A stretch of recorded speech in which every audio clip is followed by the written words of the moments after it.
ప్రస్తుతం ఏఓబి అంటే ఆంధ్ర ఒరిస్సా బోర్డర్ విశాఖపట్నం ఆ చుట్టుపక్కల ఉన్నటువంటి అటవీ ప్రాంతపు ఏరియాల మొత్తం కూడా ఏఓబి మొత్తం హై అలర్ట్ ప్రకటించారు.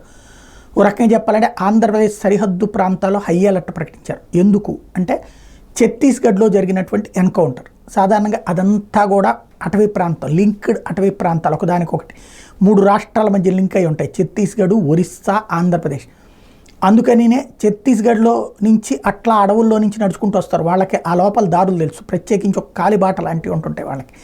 అట్లా వచ్చేస్తూ ఉంటుంటారు వాళ్ళు అక్కడ నక్సలైట్లు.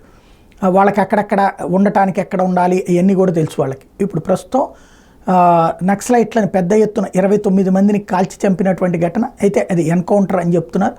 ఆ నేపథ్యంలో వాళ్ళల్లో తప్పించుకున్నటువంటి వాళ్ళు సుమారు 30 మంది దాకా ఉంటారని అంచనా వేస్తున్నారు. వాళ్ళు ఏఓబిలోకి వచ్చేస్తారన్నటువంటిది.